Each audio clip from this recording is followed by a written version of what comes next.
যে রব্বে করিম বারে তাআলা আমাদেরকে পবিত্র মাহ রমাদানের আজকের এই 23তম রোজার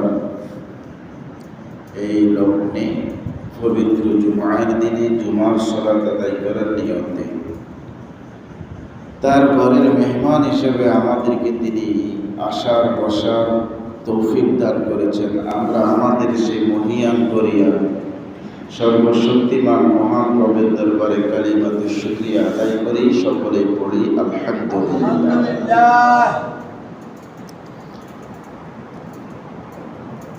হৃদয় নিংড়ানো দুরুদ ও সালাম পেশ করছি বিশ্ব মানবতার চিরমহান শিক্ষক, আমার আপনার সকলের নেতা, দুনিয়ার জীবনের পথ প্রদর্শক, আখিরাতের জীবনের আমাদের একমাত্র যিনি সুপারিশকারী, যার সুপারিশ ছাড়া আমাদের ভাগ্যের পরিবর্তন হবে না, সে প্রিয় নবী মুহাম্মদুর রাসূলুল্লাহ সাল্লাল্লাহু আলাইহি ওয়াসাল্লামের রওজা মুবারকে পেশ করি, সবাই পড়ি আবার সাল্লাল্লাহু আলাইহি ওয়াসাল্লাম। বিশেষ করে জুমার দিনে আমরা বেশি বেশি করে রাসূলের উপরে দরুদ পেশ করব, সালাম পাঠাবো। এজন্য সংক্ষিপ্ত সারে অত্যন্ত প্রিয়, জনপ্রিয়, অল্প কথায় হৃদয় নিংড়ানো ভালোবাসা। আল্লাহুম্মা সাল্লি ওয়া সাল্লিম আলা নাবিয়িনা মুহাম্মদ। আল্লাহুম্মা সাল্লি ওয়া সাল্লিম আলা নাবিয়িনা মুহাম্মদ। সুন্দর একটা রাসূলের উপর দুরূদ, সালাম, শান্তি এবং রাসূলের উপরে দুরূদ একেবারে ছোট্ট শব্দে, আল্লাহুম্মা সাল্লি ওয়া সাল্লিম আলা নাবিয়িনা মুহাম্মদ। আসলে আমরা প্রতিটা নিঃশ্বাসে নিঃশ্বাসে যতটা না দুনিয়াকে চিন্তা করি, এই নিঃশ্বাসগুলোতে যদি আমরা আমাদের নিজের চিন্তা করতাম, পরকালের চিন্তা করতাম, কতই না সুন্দর হতো। আমাদের প্রতিটা সময়ে সময়ে সেকেন্ড মুহূর্ত আমাদের কাটে কথাবার্তা নিয়ে, চাল চলন নিয়ে, অন্যের গীবত নিয়ে, সমালোচনা নিয়ে। কিন্তু এই রমজানের কতটা সময় আমার কেটেছে, আমার মুহূর্ত কেটেছে, আমার মুখে আল্লাহর জিকির ছিল, নিজের পাপের জন্য অনুশোচনা ছিল। এরকম কয়েকটা সময় আমরা কাটিয়েছি। আজকে মাহে রমাদানের 23তম রমজান। কত রমজান? 23তম রোজা আমাদের থেকে যাচ্ছে। তো এই রোজার সময় এসে আজকের জুমার আলোচনার বিষয় নিয়েছি আমি নিজেকে নিজের প্রশ্ন করব। আজকে আমরা নিজেকে প্রশ্ন করব। কি প্রশ্ন করব? 1 নম্বর প্রশ্ন, যে এই রমজান আমার জীবনে কি পরিবর্তন এনেছে? কথা কি বুঝতে পেরেছেন? প্রথম প্রশ্ন হলো, রমজানের মাধ্যমে আমি কতটুকু পরিবর্তন হতে পেরেছি? আমি রমজানের আগে যেমন ছিলাম, আজকের এই 23 রমজানেও কি আমি তেমন? আমার কি কোনো পরিবর্তন হয় নাই?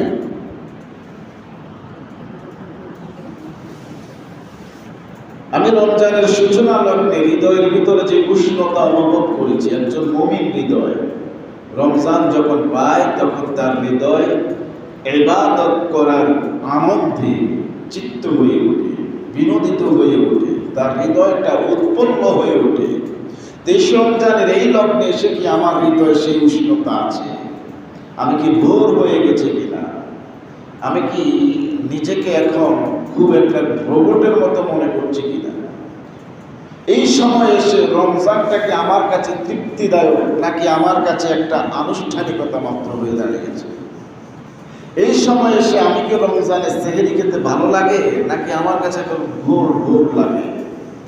রমজানের এই লগ্নে এসে ইফতারি করতে কি আমার কাছে ভালো লাগে, তৃপ্তি পাই, নাকি আমার কাছে এটা এখন একপেশে মনে হয়? কোনটা? রমজানের এই লগ্নে এসে আমার কাছে যে রমজানের রোজাটা রাখি, এই রোজা রাখাটা কি আমার কাছে আরো আনন্দের বিষয় হয়ে দাঁড়িয়েছে, নাকি এখন আমার কাছে কখন যাবে, যায় না কেন সময়, এরকম একটা সময় অনুভব আমার কাছে হচ্ছেটা কেন? আজকের এই লগ্নে এসে আমরা ঠিক সেইগুলাই চিন্তা করব। আজকে তো 30 রমজান, রমজান প্রায় শেষ, রমজান প্রায় শেষ। আমি ছোট মানুষ, বয়স কম, আমার এমনও মনে আছে যে যখন ছোট ছিলাম তখন আমি অনুভব করি যে একটা মানুষ জীবনে বোধ হয় 40, 50, 60 বছরের জীবনে শীতকালের রোজা খুব কমে পায়, পূর্ণ শীতকালে রোজা খুব কম পায়। কেউ হয়তো একটা পায়, কেউ হয়তো 2 বার পায়। অর্থাৎ জিনিসটা আমি এভাবে বলছি যে প্রতি বছর রমজান 10 দিন করে এগিয়ে আসে না? এখন রমজান হচ্ছে কি মাসে? ফেব্রুয়ারি মাসে 19 তারিখ রমজান শুরু হয়েছে। আজ থেকে 10 বছর আগে রমজান কি ফেব্রুয়ারি মাসে হয়েছে? মার্চ, এপ্রিল, মে, জুন মাসে রমজান হয়েছিল, যখন প্রচন্ড গরমের সময়, ঠিক না?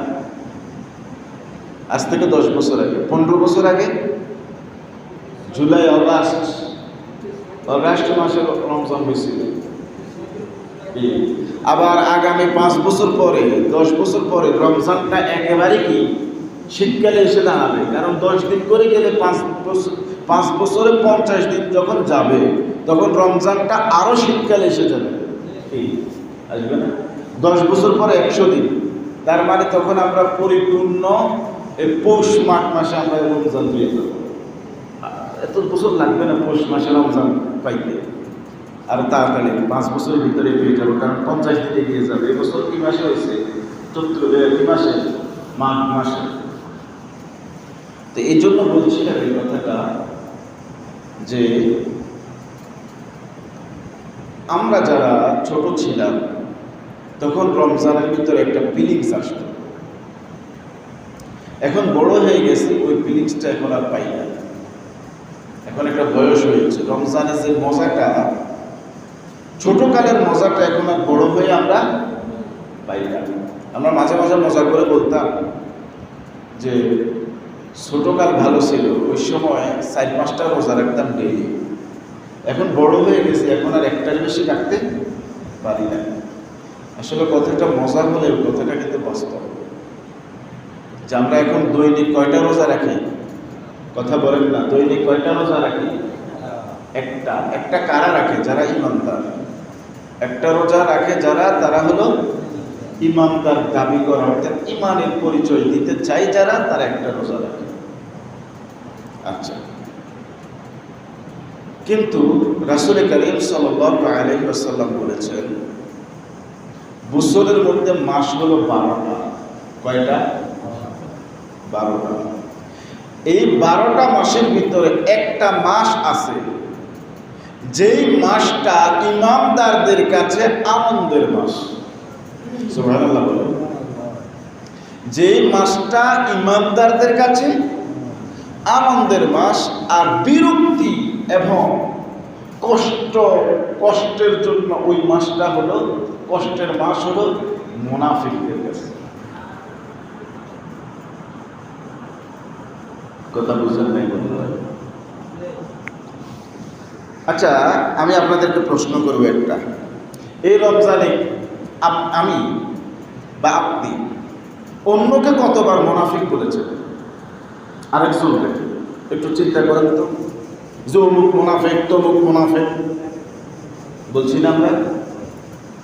কথা বলেন না কেন? বলছি না কি? আপনাদের কি মসজিদ এমন একটা জায়গা, এখানে খবরদার, এখানে আমার সাথে আপনারা স্বীকারোক্তি দিচ্ছেন না, স্বীকারোক্তি দিচ্ছেন আল্লাহর সাথে। কার সাথে?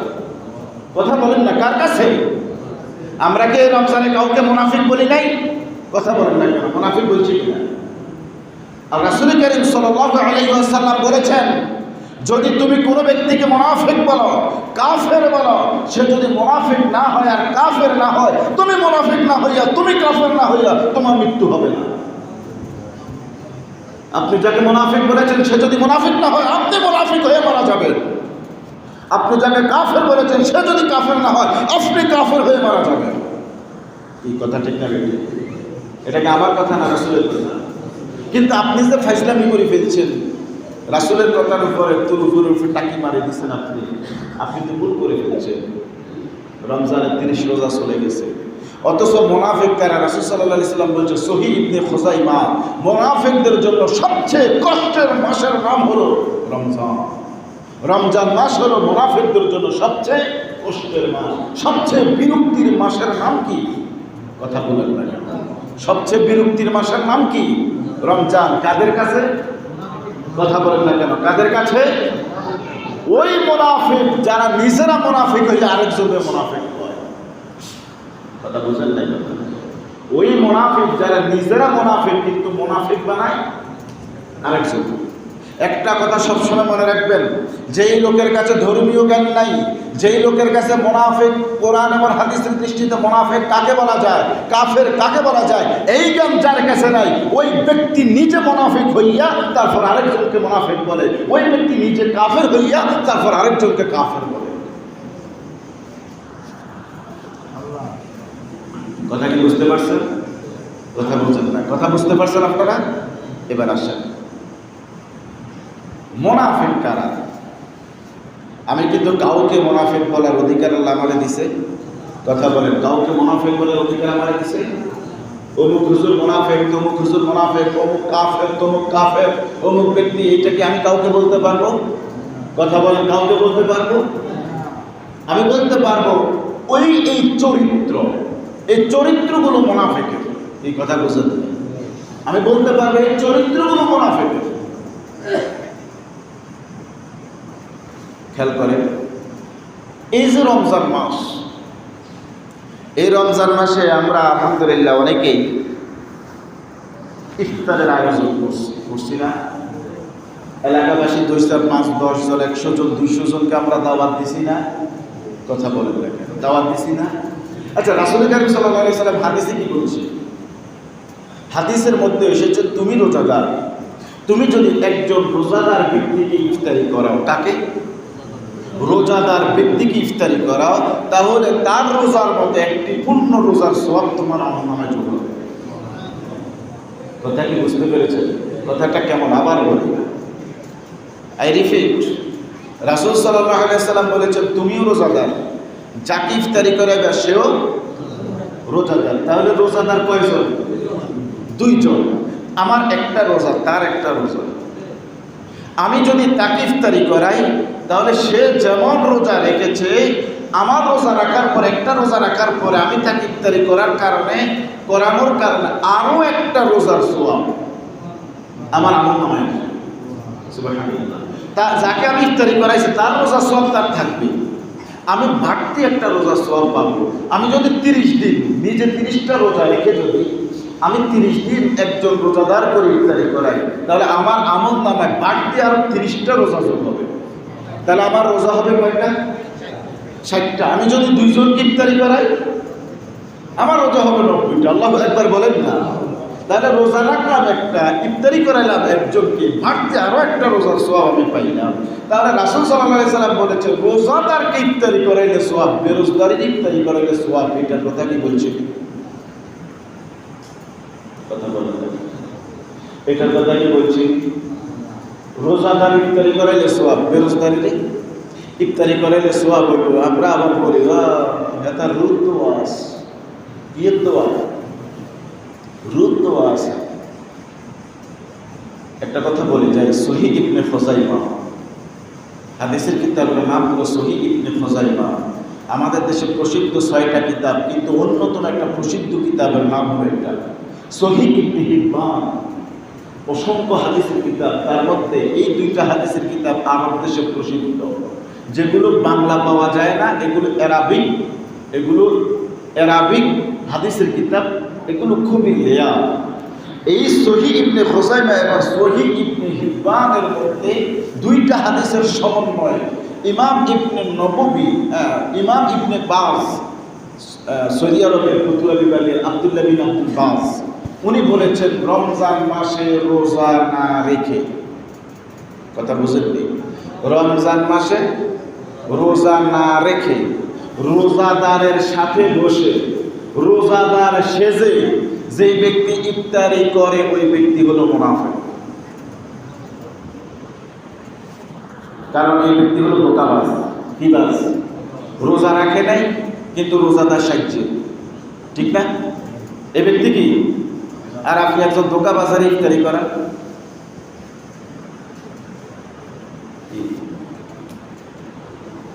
কথা ঠিক আছে? এরকম ধোঁকাবাজ আমাদের ইফতারি অনুষ্ঠানগুলোর মধ্যে আসে না নাই? কথা বলেন, আসে না? আসে না? এরা আসে, এদেরকে দাওয়াত দিলেও আসে, না দিলেও আসে। আবার কিছু আছে এমন ধোঁকাবাজ, এদেরকে দাওয়াত না দিলে বিপদে পড়তে হয়, কি আছে না? যদি এমন কোনো ধোঁকাবাজ থাকে যাদেরকে দাওয়াত দিলে বিপদের সম্মুখীন, দাওয়াত না দিলে বিপদের সম্মুখীন হতে হয়, তাহলে আপনার বাঁচার সুযোগ আছে। কিন্তু আপনি যদি জেনে শুনে বুঝে কোনো বেরোজগারিকে আপনি দাওয়াত দেন আর তাকে আপনি রোজাদার সাজাইয়া রোজাদারদের সাথে বসাই আপনি ইফতারি করান, যে লোকটা সারাদিন প্রকাশ্যে কিংবা গোপনে আল্লাহকে ভয় না করে যে লোকটা খাইছে, সেই লোকটা 15-10 মিনিট মানুষের ভয় পাইয়া চুপ থাকে, এই লোকটা হলো বড্ড ধোঁকাবাজ, সে হলো প্রতারক, সে হলো মুনাফিক।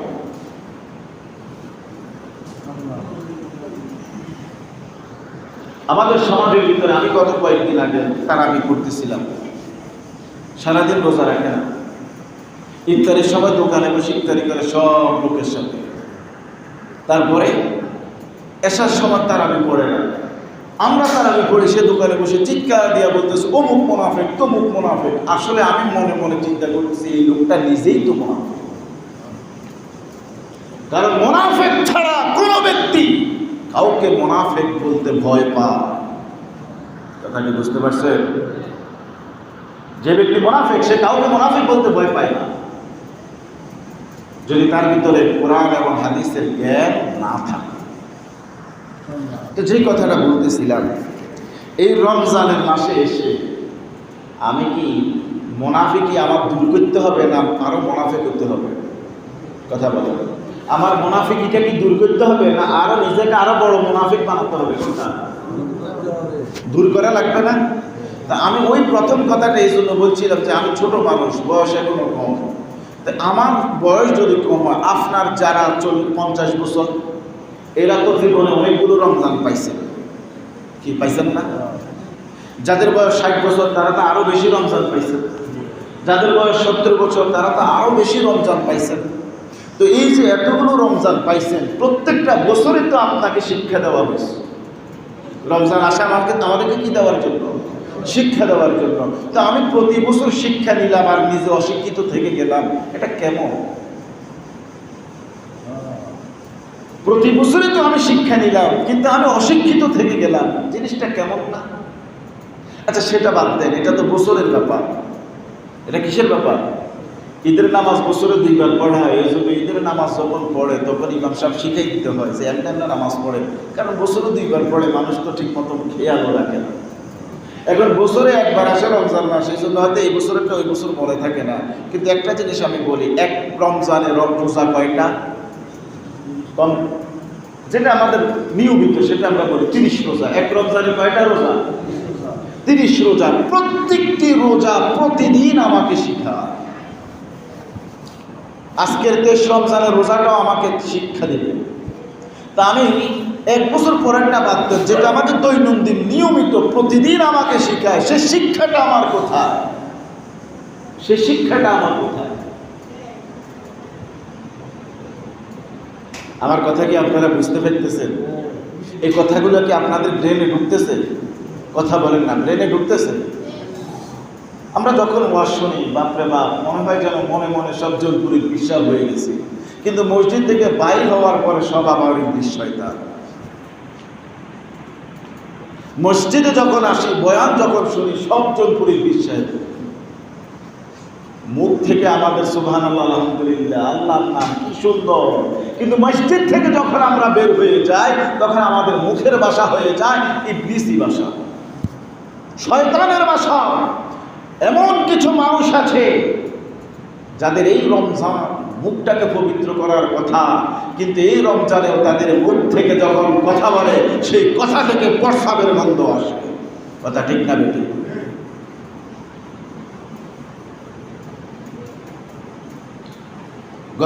গত জুমাতে আলোচনা করেছিলাম, দুইজন মহিলা রোজা রেখেছিলেন, কিন্তু হঠাৎ করে দুপুরের পরে তাদের পেটের ভিতরে প্রচন্ড ব্যথা করা শুরু হয়ে গেল। ওই সমাজের পুরুষেরা রাসূলের দরবারে আসলেন, ইয়া রাসূলুল্লাহ, ইয়া হাবিবাল্লাহ, আমাদের সমাজের ভিতরে দুইজন পর্দাশীলা নারী, খুবই ভালো সম্ভ্রান্ত পরিবারের মহিলা, সারাদিন রোজা রেখেছে, দুপুর বেলা গড়িয়ে যাওয়ার পরে তাদের হঠাৎ করে পেটের ভিতরে প্রচন্ড ব্যথা করা শুরু করে দিয়েছে। ইয়া রাসূলুল্লাহ, এমনটা কেন? আল্লাহ রাসূল একটা পাত্র দিলেন, দিয়ে বললেন, নিয়ে যাও, তাদেরকে বলবা এই পাত্রের মধ্যে বমি করার জন্য। ওই পুরুষেরা যখন ওই পাত্রটা নিয়ে তাদের সামনে রাখলেন, তারা বমি করল। দেখা গেল পেট থেকে সামান্য কিছু পানি আর কিছু কাঁচা মাংসের টুকরা, ভেজানো রক্ত মাংসের টুকরা তাদের পেট থেকে বের হয়ে এসেছে। নাউজুবিল্লাহ। তারা আবার আল্লাহ রাসূলের দরবারে আসলেন, ইয়া রাসূলুল্লাহ, বমি করালাম, তাদের পেট থেকে বমির সাথে সামান্য ছোট্ট ছোট্ট কিছু রক্ত ভেজানো কাঁচা মাংসের টুকরা তাদের পেট থেকে বের হয়ে এসেছে। আল্লাহ রাসূল বললেন, আমি যা আশঙ্কা করেছি সেটাই হয়েছে। এরা বসে বসে অন্যের গীবত করেছে, আর যারা অন্যের গীবত করে তারা তার মৃত ভাইয়ের কাঁচা মাংসের টুকরা খায়। নাউজুবিল্লাহ বলেন। এই রোজা অবস্থায় তারা যখন গীবত করেছে, তার কারণে তাদের পেটের ভিতরে ওই কাঁচা মাংসের টুকরা যাওয়ার কারণে পেটের ব্যথা শুরু হয়ে গেছে। এই সমাজের ভিতরে এমন কিছু মুসলমান এখনো আমরা আছি যারা সারাদিন রোজা রাখি, কিন্তু অন্যের গীবত করা ছাড়া রোজা রাখতে পারি না। রোজাও রাখি, আরেকজনের গীবতও আমরা করি। এরকম রোজাদার আছে না নাই? এই সমাজের ভিতরে এমন কিছু মানুষ আছে যারা অহংকারী, আত্ম অহংকারী, টাকার গরম, পয়সার গরম, ক্ষমতার গরম, পাওয়ারের গরম, অথবা সমাজের ভিতরে একটু নিচ ওনার মাথাটা উঁচু, ওই উঁচু মাথার গরম। আর যখন কথা বলে কাউকে কথা বলতে দেয় না, সবাইকে চুপ করে ধমক দিয়ে সবাইকে থামিয়ে দেয়। আল্লাহ রাসূল বললেন, যে ব্যক্তির কথা কেউ শুনতে চায় না, ওই ব্যক্তি তোমাদের মধ্যে ভালো মানুষ নয়। আল্লাহ রাসূল বললেন, তোমাদের মধ্যে ভালো মানুষ হলো তারা যাদের কথা মানুষ কথা না বলে তাদের কথা শুনতে চায়, যারা তাদেরকে বলতে দিতে চায়। যে মানুষগুলো তোমাদের মধ্যে উত্তম, ওই মানুষগুলো আল্লাহর কাছে উত্তম। সুবহানাল্লাহ। তোমাদের কাছে যারা উত্তম তারা আল্লাহর কাছেও কি উত্তম। তোমাদের সমাজের ভিতরে যে তোমরা যে মানুষগুলোকে ঘৃণা করো, আল্লাহর আরশেও তাদেরকে ঘৃণা করা হবে। আপনার কথার দ্বারা, আপনার রাগের দ্বারা, আপনার ধমকের দ্বারা যদি সমাজবাসী কষ্ট পায়, বুঝতে হবে আপনি আল্লাহর কাছে প্রিয় নন। আপনি আল্লাহর কাছে প্রিয় নন। আজকে রমজানের দেশ রমজান, নিজেকে একটু চিন্তা করার দরকার যে আমার ভিতরে খাসলতটা আছে কিনা, আমার কথার কারণে কি আমাকে কেউ ঘৃণা করে কিনা, আমার রাগের কারণে আমাকে কেউ ঘৃণা করে কিনা, আমার ধমকের কারণে আমাকে কেউ ঘৃণা করে কিনা। হয়তো সামনে আমাকে কিছু বলে না, কিন্তু উপলব্ধির একটা বিষয় আছে, আমার রাগের ধরনটা কেমন, কথার ধরনটা কেমন, হুঙ্কারের ধরনটা কেমন, এটার দ্বারা কি মানুষ কষ্ট পেতে পারে কিনা। যদি আপনি উপলব্ধি করতে পারেন যে না আমার দোষ আছে, এখনই নিজেকে দোষ সামলানোর সময়ও এই কথা বলেন, আছে না নাই? প্রিয় বন্ধুরা আমার, এই রমজান যে 23টা রমজান আমাদের থেকে চলে যাচ্ছে, এই রমজানে কি শুধুমাত্র আমাদের ক্ষুধাই বেড়েছে? আমাদের কি পেটের খিদা বাড়ছে? ইফতারের পরে মোটামুটি মাশাআল্লাহ খাইতে পারি এমনটাই, অথবা সাহারের তারাবির পরে ভালো কয়েকটা ভাত খাইতে পারি। আমাদের কি ক্ষুধা বেড়েছে? ক্ষুধা দুই ধরনের। ক্ষুধা কয় ধরনের? কথা বলেন না কেন? ক্ষুধা কয় ধরনের? এক ধরনের ক্ষুধা হলো পেটের খিদা, যে মানুষ খেতে চায়, মানুষ শুধু খেতে চায় যে আমাকে খেতে হবে, প্রচুর খাইতে হবে, বাঁচতে হলে খাইতে হবে। 2 নম্বর ক্ষুধাটাও কিন্তু বাঁচতে হলে খাইতে হবে। সেই ক্ষুধাটা হলো ইবাদতের ক্ষুধা, সেই ক্ষুধাটা হলো নিজেকে পরিবর্তন করার ক্ষুধা, সেই ক্ষুধাটা হলো নিজেকে আল্লাহর অতি নিকটে নিয়ে যাওয়ার ক্ষুধা, সেই ক্ষুধাটা হলো নিজেকে পরকালের আযাব থেকে বাঁচানোর ক্ষুধা। আপনার কোন ক্ষুধা বেড়েছে? আপনি কি নামাজ যখন পড়েন তখন কি আপনার মন এটা চায় যে আরো 2টা রাকাত পড়ি? কথা বুঝেন না? আপনি যখন নামাজে দাঁড়ান তখন কি আপনার এটা মন চায় যে সিজদাকে একটু লম্বা দেই? আপনি কি মন চায় না যে রুকুটা একটু লম্বা করি, আল্লাহর সাথে একটু কথা বলি? আপনার কি মন চায় না যে সিজদায় যখন যাব একটু হু হু করে আল্লাহর কাছে 2 ফোঁটা চোখের পানি ছেড়ে দেই? এই ক্ষুধাটা কি আপনার ভিতরে আছে কিনা? এটা কি জেগেছে কিনা? আপনি কি কোরআন তেলাওয়াত করেন কিনা? কোরআন তেলাওয়াত করতে আপনার কাছে হৃদয় বিগলিত হয়ে যায় কিনা? যে যখন জান্নাতের কথা আসে, আপনি যখন জাহান্নামের কথাটা পড়েন, তখন আপনার হৃদয়ের ভিতরে একটা কম্পন তৈরি হয় কিনা? আপনি যখন নামাজে দাঁড়ান তখন কি আপনি অনুভব করেন কিনা যে আমি আল্লাহকে দেখতেছি অথবা আল্লাহ আমাকে দেখতেছে? আপনি কি যখন নামাজে দাঁড়ান তখন কি এই অনুভব করেন কিনা হয়তো বা এটাই আমার জীবনের শেষ নামাজ? আপনি কি যখন নামাজ পড়েন তখন কি অনুভব করেন কিনা আমি তো জানি আল্লাহ আমার নামাজ কবুল হবে কি হবে না জানি না, আরো 2টা রাকাত পড়ে হয়তো ওই 2টা রাকাত আমার কবুল হতে পারে, অথবা ওই 2 রাকাতের কোনো একটা সেজদা কবুল হয়ে যেতে পারে। আমি একটু সেজদাটা লম্বা দেই, হয়তো আমার জীবনের এতগুলো সেজদা কবুল হলো না, এই সেজদাটা হয়তো কবুল হয়ে যেতে পারে। এই ধরনের চিন্তা চেতনা আপনার হৃদয় কি কখনো জাগ্রত হয়েছে? কথা বলুন। আমার কথা কি আপনারা মন দিয়ে শুনছেন? এই কথাগুলোকে মনোযোগ দিয়ে শুনছেন? যদি শুনেন আপনার দিমাগের মধ্যে আঘাত করেন। আমরা রমজান চলে যায়, রমজান চলে যায়, আমি যে লোক সেই লোকই থেকে যাই। এত শিক্ষা এই রমজান আমাকে ধৈর্য শিখায়, সকালবেলা থেকে বিকেলবেলা পর্যন্ত খালি পেটে থাকা। কোথায় আমার ধৈর্য? ধৈর্য হলো সেটা ফাসবরুম জামিল, সবরে জামিল, সুন্দর ধৈর্য। রাসূল সাল্লাল্লাহু আলাইহি ওয়াসাল্লাম যখন শিবে আবি তালিবের মধ্যে বন্দী ছিলেন, প্রচন্ড ক্ষুধার সময় মানুষ ঘাস খেয়েছে, ঘাস, ঘোড়ার ঘাস যেটা ঘোড়ায় খায়, সেই ঘাস আল্লাহ রাসূল সহ তার সাহাবারা খেয়েছেন, তারপরও ধৈর্য হারা হন নাই। তখনও বলেছেন নাসরুম মিনাল্লাহি ওয়া ফাতহুম কারীব, আল্লাহর সাহায্য অতি নিকটে। সুবহানাল্লাহ। ধৈর্য কাকে বলে? আমার কি ধৈর্য আছে?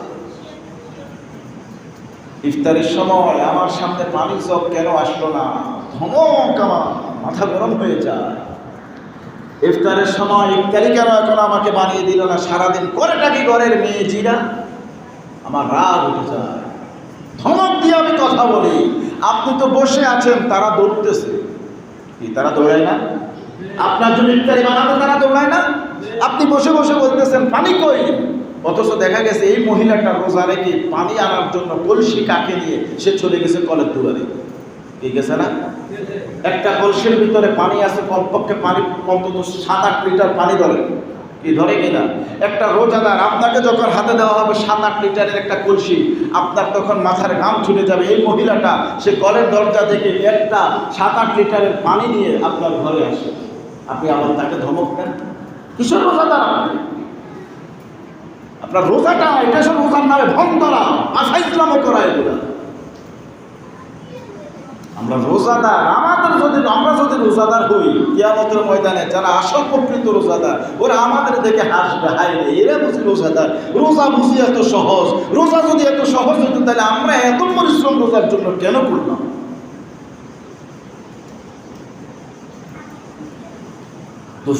দুপুরের পরে ঢুকে যায় আগুনের কাছে। কোথায় যায়? আর আপনি ঘরের ফ্যান চালাইয়া লম্বাইয়া শুয়ে রয়েছেন, আপনারও রোজায় ধরছে। আর ওই মহিলা কি ওরে কি রোজা ধরে না? কি কথাগুলো আপনারা কি বুঝতে পারতেছেন আমার কথা? ওরে রোজা ধরে না? আপনি কার সাথে গরম দেখান? কিসের গরম দেখান? আপনার রাগ এত কেন? আপনি রোজা রেখে আপনার রাগটাকে কিভাবে কন্ট্রোল করলেন? আপনি এটা কি রোজা? যে রোজা আপনার রাগকে কন্ট্রোল করাতে পারলো না, আপনাকে ধৈর্যশীল বানাইতে পারলো না, ওটা কিসের রোজা? নবী করিম সাল্লাল্লাহু আলাইহি ওয়াসাল্লাম বলেছেন, কত রোজাদার সমাজের মধ্যে এমন আছে যারা রোজাদার বলে নিজেদেরকে দাবি করে, অথচ ওই রোজার দ্বারা তাদের শুধু পেটের ক্ষুধা বাড়া ছাড়া আর কোনো লাভ হয় না। ওই রোজা দ্বারা তাদের শুধু পেটের ক্ষুধাটাই বাড়ে, না বাড়ে তাকওয়া, না আসে মর্যাদা, না আসে সওয়াব, না আসে আল্লাহর প্রিয় বান্দা হওয়ার সুযোগ, কোনো কিছুই তাদের জন্য আসে না। শুধুমাত্র একটা জিনিস আসে, তাদের পেটের ক্ষুধা। প্রিয় নবী মুহাম্মদ রাসূলুল্লাহ সাল্লাল্লাহু আলাইহি ওয়াসাল্লাম বলেছেন, রোজা যদি তোমার চরিত্রকে সুন্দর না করে, রোজা যদি তোমার জিহ্বাকে কন্ট্রোল না করে, রোজা যদি তোমার চোখকে কন্ট্রোল না করে, রোজা যদি তোমার কানকে কন্ট্রোল না করে, রোজা যদি তোমার অন্তরকে কন্ট্রোল না করে, তাহলে তুমি জেনে রাখো এই রোজা রেখে তোমার কোনো ফায়দা নাই। কারণ আল্লাহর পাক কোরআনের মধ্যে বলেছেন, আলাইকুমুস সিয়াম, রোজা তোমাদের উপরে ফরজ করা হয়েছে। তো ফ্যাটের উপরে রোজা নয়, ফ্যাটের উপরে রোজা নয়, রোজাটা ফরজ করা হয়েছে আমার উপরে, আমার ফ্যাটের উপরে নয়। শুধুমাত্র ক্ষুধা মুক্ত থাকার নাম, স্ত্রী থেকে দূরে থাকার নাম রোজা নয়। দুনিয়ার যাবতীয় পাপাচার থেকে নিজেকে মুক্ত করার নাম রোজা। সুদ থেকে নিজেকে বাঁচানোর নাম রোজা, ঘুষ থেকে নিজেকে বাঁচিয়ে রাখার নাম রোজা, গালাগালি থেকে নিজেকে বাঁচিয়ে রাখার নাম রোজা, হারাম জিনিস দেখা থেকে নিজেকে বাঁচিয়ে রাখার নাম রোজা, হারাম কথা শোনা থেকে নিজেকে বাঁচিয়ে রাখার নাম রোজা, মুখ দিয়ে ভালো কথা বলার নাম রোজা, মুখ দিয়ে আল্লাহর জিকির করার নাম রোজা, মুখ দিয়ে মানুষের কল্যাণের কথা বলার নাম রোজা, মুখ দিয়ে কোরআন তেলাওয়াত করার নাম রোজা, দাঁড়িয়ে দাঁড়িয়ে ইবাদত করার নাম রোজা, হাতগুলোকে ভালো কাজে লাগানোর নাম রোজা, খারাপ কাজ থেকে হাতকে গুটিয়ে ফেলার নাম রোজা, কাউকে আঘাত করার নাম রোজা নয়, মানুষকে ভালোবেসে করণ মমতা, তার মাথায় মায়াবী হাত ঘুরিয়ে দেওয়া, স্পর্শ করার নাম হলো রোজা, গরিব দুঃখীর সহমর্মিতা প্রকাশ করার নাম হলো রোজা, কারো দুঃখ দেখে পৈশাচিক আনন্দ পাওয়ার নাম রোজা নয়, কারো দুঃখ দেখে নিজের অন্তরে সেই দুঃখটা অনুভব করার নাম হলো রোজা। কথা বুঝেন? আর আমাদের সমাজের ভিতরে কিছু আমরা আছি না, কারো দুঃখ দেখলে কি ভং করছে, আসলে তুমি নিজেই তো রোজাদার হিসেবে ভং করছো।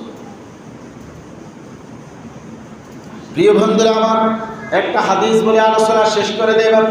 বিশ্বনবী মুহাম্মদুর রাসূলুল্লাহ সাল্লাল্লাহু আলাইহি ওয়াসাল্লাম যখন রমজানের জুমার দিনে মিম্বারের মধ্যে উঠলেন, পুরানা হাদিস, জনপ্রিয় হাদিস, সবার মুখস্থ হাদিস, এটা সবাই মুখস্থ জানে, যে প্রথম মিম্বারে যখন পা দিলেন বললেন আমিন।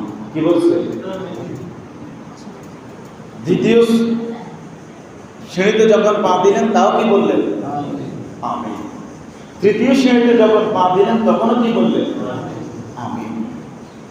এই হাদিসটা কি আপনাদের জানা আছে? সবাই কথা বলেন, জানা আছে সবাই? থাকলে ওই হাদিসের উপরে আমল কয়জনই করি? আমল কি আমাদের আছে? খুব খেয়াল করে দেখেন।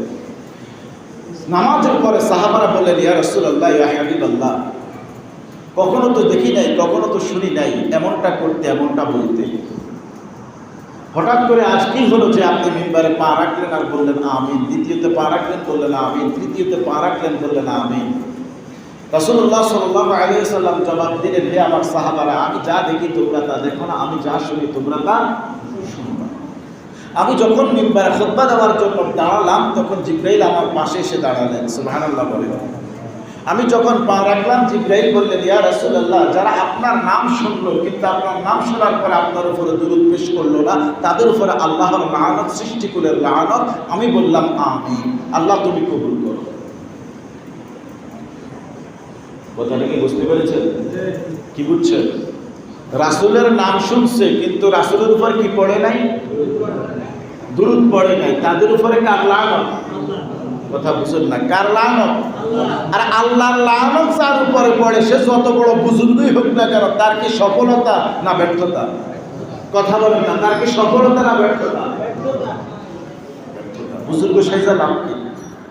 2 নম্বরে ইয়া রাসূলুল্লাহ 2 নম্বরে কি করছে? বলল যে যখন আমি 2 নম্বরে পাড়া দিলাম তখন বলল যে ব্যক্তির পিতা মাতা অথবা পিতা মাতার একজন অথবা তাদের দুইজনের যে কোনো একজন জীবিত আছে আর ওই ব্যক্তি তাদের সেবা শুশ্রূষা করে তাদের মন জয় করে আল্লাহ সন্তুষ্টি অর্জন করতে পারল না, তাদের উপরে আল্লাহর লানত, মানে সৃষ্টি করে লানত। আমি বললাম আমিন। যাদের মা বাবা জীবিত আছে, আমরা এমনও সন্তান যাদের মা বাবা জীবিত আছে, বলেন তো তাদের সাথে কি আমরা তাদের সেবা খেদমত এগুলো কি আমরা করে থাকি? যাদের এক সন্তান তারা হয়তো দেখা গেছে মা বাবার খবরও নেয় না, যাদের 2 সন্তান তারা ঠেলা মারে, আমি চাইলে তুই কি আর তুই চাইলে আই কি আর। যাদের 3 সন্তান বা 3 জনে মিলে বাপের সামনে দেখা গেছে বাপের হুটকি করে যায়, কেউ চায় না। কি আছে না দেখ? এমনও আছে, আমার কানের ভিতরে এমনও খবর আছে যে আমি নিজেও একজন ভুক্তভোগী, কারণ আমরা অনেকেই অনেক রকম, অনেকের বাবা মা, কিন্তু আমার পরিস্থিতিটা ভিন্ন। তারপরেও আমি বলি যে এমনও আছে যে মা বাবার কোনো খোঁজ খবরই নেয় না, এরকম সন্তান এই সমাজে বোধহয় একটাও নাই। কি আছে? এই সমাজেও আছে। তো আল্লাহ যে এই সমাজ এখনো টিকে রাখছে, এটা তো আমাদের উপর বিশাল নিয়ামত। এই সমাজ তো টিকে থাকার কথা না, এটা তো এটার উপরে তো ঠাডা মাডা ফোড়ে তো এটা বহু আগে ধ্বংস হয়ে যাওয়ার কথা। তাহলে 2 নম্বর কি? যারা পিতামাতা সন্তান পিতামাতা পাইল তাদের সেবা খেদমত করে কি করতে পারল না, তাদের সন্তুষ্টি অর্জন করতে পারল না। এটা ওয়াজ করতে গেলে তার অনেক কাহিনী আছে, এটা আপনারা সবাই এই ওয়াজ সবাই মুখস্থ। 3 নম্বরে আল্লাহ রাসূল কি করছিল? আল্লাহ রাসূল জবাব দিলেন 3 নম্বর হলো যে ব্যক্তি রমজান পাইছে। কি পাইছে? আমরা কি রমজান পাইছি না? সবাই কথা বলেন, রমজান পাইছি না? তাইলে যে ব্যক্তি রমজান পাইল ওই ব্যক্তি, ওই যেই ব্যক্তির মধ্যে আমি আসি না নাই? কথা বলেন, আমি আসি না নাই? আপনি আছেন না নাই? যারা রমজান পাইছে তাদের মধ্যে তো আমরাও আছি। কি কথা বলেন, আমরা আছি কিনা? আল্লাহ রাসূল বললেন যে ব্যক্তি রমজান পাইল, অর্থাৎ বিনোদপুর সমাজের যারা 2026 সালের রমজান পাইছে, কথা এটাই তো। বিনোদপুর সমাজের 2026 সনের মাহে রমজান যারা পাইল, কিন্তু ওই ব্যক্তিগুলো রমজান পাইয়া নিজের জীবনের গুনাহগুলা কি করতে পারল না, ক্ষমা করে নিতে, তাদের উপর আল্লাহর লানত, সৃষ্টিকুলের লানত। আমি মুহাম্মদ বললাম আমিন। আল্লাহ তুমি কি করো? তোমার কথাটা কবুল করো। আল্লাহর কথা কবুল হয়ে যায়। এবার বলেন তো 2026 সালের মাহে রমজান আমরা যারা পাইলাম, এবার বলেন তো রমজান শুরু হওয়ার আগে আমরা ফেরেশতা ছিলাম থেকে? কথা বুঝেন না? ফেরেশতা কারা? তাদের কোনো কি নেই, অপরাধ গুনাহ অপরাধ নাই। রমজান শুরু হওয়ার আগে আমরা এরকম নিষ্পাপ কে ছিলাম? তার মানে আমরা সবাই কি ছিলাম? সবাই কথা বলেন না, কথা বলতে কি আপনাদের লজ্জা হয়? আমরা সবাই কি ছিলাম? পাপী। আমরা সবাই কি ছিলাম? একটু মন নিজের বুকে হাত দিয়ে বলেন আমি পাপী। বলেন আমি কি? আমি একজন পাপী। আজকে এখান থেকে যাওয়ার পরে ইউটিউবে সার্চ দিবেন, ইউটিউবে সার্চ দিয়ে লিখবেন এই কি জানি একটা গজল, হয়তো আমি বলেছি গজল টজল আমার ওই অভ্যাস নেই গাওয়ার। আমি কি পাপ করেছি হায়, পৃথিবী না জানো আমি তো জানি, পৃথিবী না জানো আমি তো জানি, আমি কি পাপ করেছি। এই গজলটা বের করে কতক্ষণ শুনবেন, মন লাগাইয়া শুনবেন, দেখবেন আপনার মন নরম হয়ে যাবে। যদি আপনার হৃদয়ে ঈমান থাকে, আপনার চোখের পানি আসবে যে হ্যাঁ আমি তো পাপী, আমি তো পাপী। তাহলে রমজান শুরু হওয়ার আগে আমি কি ছিলাম? কথা বলেন, রমজান শুরু হওয়ার আগে আমি কি ছিলাম? আজকে 23 রমজানে আমি কি পাপ মুক্ত হয়ে গেছি? আজকে 30 রমজান আমি কি পাপ মুক্ত হয়ে গেছি? কথা বুঝেন না আপনারা? রমজান শুরু হওয়ার আগেও আমি পাপী ছিলাম, আজকে 23 রমজান এখনো আমি পাপ মুক্ত হইতে পারলাম না। বাকি আছে আর কয়টা? কথা বলেন না কেন? বাকি আছে আর কয়টা?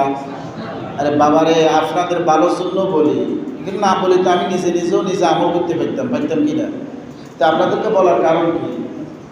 হ্যাঁ, আপনাদেরকে বলার কারণ কি, আমরা তো সবাই জাহান্নামের দুয়ারে যায় দাঁড়িয়ে গেছি। কোন দুয়ারে? আমরা সবাই জাহান্নামের দরজায় দাঁড়িয়ে আছি। সেখান থেকে আমাদের জান্নাতে পৌঁছানো দরকার। আমরা জান্নাত যেতে চাই, জাহান্নামে নয়। কথা বলে ঠিক কিনা? আমরা জান্নাত যেতে চাই, কিন্তু আমরা তো জাহান্নামের দরজায় গিয়ে দাঁড়িয়ে আছি। জাহান্নামের যে দরজার যে গেট দারোয়ান, ওই দারোয়ান যদি আসে কোনো রকমে আমাদেরকে লাড়িয়ে দিলে যদি দৌড়ে নিতে, আমরা তো বাঙালি জাতি। আমরা কি জাতি? আমরা তো মনে করেন এমন এক অবস্থা, যদি 10 জন 20 জন মানুষও এক জায়গায় দাঁড়িয়ে থাকে, যদি কেউ কেড়ে বেগুনি হিমিল দিকে নেয়, বেগুনি হিমিল দিকে নেয়, এটা কেড়ে কই কারে বুঝেছে? কথা বুঝেন না? আর যদি আইয়ে রে, এই আইয়ে রে করার লাগে 20টা 20কে দৌড়বে, কোনোকে খাই থাকতো। তো আমরা জাহান্নামের দরজায় যাই দাঁড়িয়ে গেছি। যদি জাহান্নামের দরজার ফেরেশতা যদি আমাদেরকে এক খাইয়ে দিলে যেন আমরা হুমড়ি খেয়ে বেগুন যে জাহান্নামে হইল, ওকে বাঁচানোর চিন্তা নেই, ওকেও কি নেই, বাঁচার চিন্তা নাই। আমরা জাহান্নামের দরজায় আছি। এখান থেকে কি আমাদের জান্নাতের দিকে আসার দরকার আছে না নাই? কথা বলে আসার দরকার আছে কি না? তাহলে কথা বলতে হবে। আমরা পাপী। আজকে 23 রমজান, 60টা রমজান বাকি আছে। আমার হায়াত থেকে 23টা রমজান চলে গেছে, নিয়ামত থেকে 23টা রমজান চলে গেছে, 60টা বাকি আছে। আমার এই 23 রমজানের ভিতরে আমার জীবনের এই পাপগুলো আমি ক্ষমা করাই নিতে পারলাম না। 60টা রমজান বাকি আছে। আমার এই 7 রমজানের ভিতরে আমি পাপমুক্ত হওয়ার চান্স আর কতটুকু আছে, এটা নিয়ে কি একটু চিন্তা করার দরকার আছে না নাই? আর 7 রমজান আমাকে পাপমুক্ত করার জন্য আর 7টা রমজান বাকি আছে। তবে একটা জিনিস খেয়াল করেন, রমজান শুরু হইতে কিন্তু আল্লাহ আমাদেরকে এত নিয়ামত দেয় না। রমজান শেষ প্রাককালে আমাদেরকে যে নিয়ামত আল্লাহ আমাদেরকে দেয়, সুবহানাল্লাহ বলবেন না? রমজান শুরু হইতে সবে কদর নাই, কিন্তু রমজান শেষ হইতে সবে কদর আছে না নাই? তার মানে বোঝা গেল, রমজান শুরু পাইতে যদি আমার চেষ্টা ব্যর্থ হয়ে যায়, এই চেষ্টাকে যখন আমি আরো দ্বিগুণ করব, সবে কদরের সাথে যখন এটা সমন্বয় হয়ে যাবে, তাহলে আমার পাপর আসে ক্ষমা হওয়ার সুযোগ আছে না নাই? কথা বলেন, সুযোগ আছে না নাই? আজকে গতকাল রাত্রে 23 রমজান গেছে না? 23 রমজানের রাত গেছে না? বেজোর রাত। এই বেজোর রাতে কি হয়? কথা বুঝেন না? বেজোর রাতে কি হয়? এই সবে কদরের রাতেও আমি শুনেছি রাত্রের 1টার সময় কোথায় যেন উচ্চ আওয়াজে গান বাজে। কালকে রাতে কোথায় যেন গান বাজতেছে রাত্রের বেলা, উচ্চ আওয়াজে, বিটের আওয়াজে মাটি আমার ঘরের টিন ঝনঝন ঝনঝন করে কেঁপে ওঠে। যদি 1.5 মাইল 2 মাইল দূরেও বাজে, এটা এমন একটা কি বাজায় আল্লাহ মাহবুদ জানে, আমি জানি না। এটার আওয়াজে অনেক দূর পর্যন্ত ঘরের টিন পর্যন্ত কাঁপে। এমন একটা সবে কদরের সম্ভাব্য রাত। গতকাল রাত্রটা কিন্তু খুব নিরিবিলি, সবে কদরের সাথে অনেক সামঞ্জস্য ছিল। আমি রাত্রেবেলা অনেকবার বের হয়েছি, অনেকবার আমি দেখেছি যে কেন জানি আমার মনে হচ্ছে রাতটা সবে কদরের। আর আসলে একটা জিনিস কি, গত রমজানেও আমি যখন 21, 23, 25, 27, 29 ঈদের রাত, এগুলোকে যখন আমি একটু চাইতাম, ট্রাই করতাম, তখন দেখতাম যে ওই 5টা রাতেই আমার কাছে কেন যেন এক মনে হতো। একটু ট্রাই করেন। গতকাল রাত্রে সবে কদর তালাশ করছেন কে কে? গতকাল রাত্রে সবে কদর তালাশ করছেন কে কে? আরে নিজের পাপের ব্যাপারে তো খবর নাই, আর সবে কদর কোথাকার কোন জিনিস, তাই না? আমরা কতটা গাফেল, কতটা বেখেয়াল, আমরা কিসের মুসলমান, কিসের রোজাদার। লজ্জা হয় আমাদের, লজ্জা হয় আমাদের। আমরা দুনিয়ার যাবতীয় সব কিছু জানি, রাজনীতির র থেকে নীতির তি পর্যন্ত আমরা সব জানি, অর্থনীতির অ থেকে তি পর্যন্ত সব জানি, পররাষ্ট্রনীতির প থেকে তি পর্যন্ত সব জানি, ধর্মের ধর জানি না, অথচ বড় বড় আমরা কথা বলি। ঠিক কিনা কথা বলি? কিসের মানুষ আমরা, কিসের মুসলমান আমরা? লজ্জা হয় আমাদের। প্রিয় বন্ধুরা আমার, আজকের এই সময় এসে শেষ কথা, সময় অনেক দিয়ে দিয়েছি। যে সময়টুকু আমাদের বাকি আছে, এখনো কাজে লাগানোর সুযোগ আছে না নাই? সবাই কথা বলেন, কাজে লাগানোর সুযোগ আছে কিনা? কি কাজে লাগানো যাবে? কথা বলেন, কাজে লাগানো যাবে? আজকে যে কথাগুলো বলেছে, চোখ বন্ধ করে ভাবেন। আমার এই কথাগুলো যদি আপনি খুব খেয়াল করেন, একটা কথা দামি কথা বলে শেষ করে দিচ্ছি, আমার এই কথাগুলো যখন আপনি দিমাগে ঢুকাবেন, চোখ বন্ধ করবেন, যা আজকের এই কথাগুলো যদি আমি কাজে লাগাই, আমি তো নিজেকে জান্নাতের পৌঁছাতে পারবো। এই চিন্তা, এই চেতনা যদি আপনার ভিতরে বদ্ধমূল হয়, যেই চোখ বন্ধ করছেন ওই চোখ যদি আপনি জীবনে আর নাও খোলেন, চিরোত্তরের জন্য যদি ওই চোখ আপনার বন্ধ হয়ে যায়, আশা করা যায় এই অনুশোচনার জন্য আপনি ইমানদার হয়ে মারা যেতে পারবেন।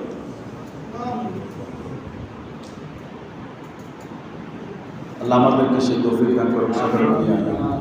কথা যদি আমি সময় বাড়ে আর অনেক কথা বলতে পারবো, বাড়াবো না, কারণ যত ভালো মজার কথাই বলি না কেন, অনেক সময় সেই কথাগুলো অনেকের কাছে কি লাগে না, ভালো লাগে না। বারবার ঘড়ির দিকে হুজুর এত লম্বা টাইম নিয়ে না, ওয়াজ আমরা কম জানি না, আমরা বালা ওয়াজ জানি, ঠিক কথা বলেন। আলহামদুলিল্লাহ এখনকার মানুষ অনেক সচেতন, অনেক কথাই তারা জানে, সমস্যা এক জায়গায়, আমল করতে কেউ রাজি না। আল্লাহ আমাদেরকে আমল করার তৌফিক দান করুন সকলকে। আমিন। ওয়া আখির দাওয়ানা আলহামদুলিল্লাহি রাব্বিল আলামিন।